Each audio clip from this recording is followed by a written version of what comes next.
yaşlarında. Hanım eğlen eğlen eğlen, canım eğlen ben de gelim. Benim sevdiğim oğlan. Hanım eğlen eğlen eğlen, canım eğlen ben de gelim. 18 yaşlarında.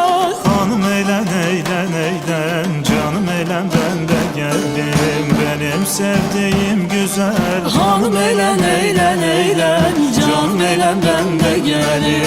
18 yaşlarında.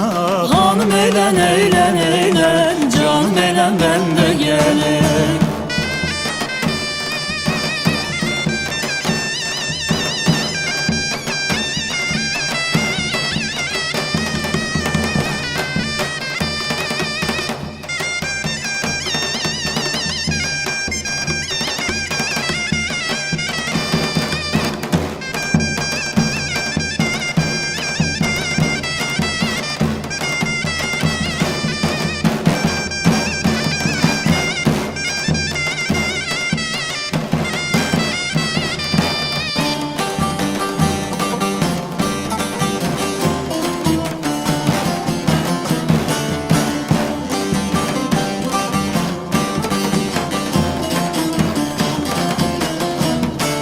Köprünün başındayım. Hanım eğlen eğlen eğlen, canım eğlen ben de gelim. Sevdanın peşindeyim. Hanım eğlen eğlen eğlen, canım eğlen ben de gelim. Kınamayan ahbaplar. Hanım eğlen eğlen eğlen, canım eğlen ben de gelim. Ben murad üstündeyim. Hanım eğlen eğlen eğlen, canım eğlen ben de gelim. Kınamayın ahbaplar. Hanım eğlen eğlen eğlen, canım eğlen ben de gelir.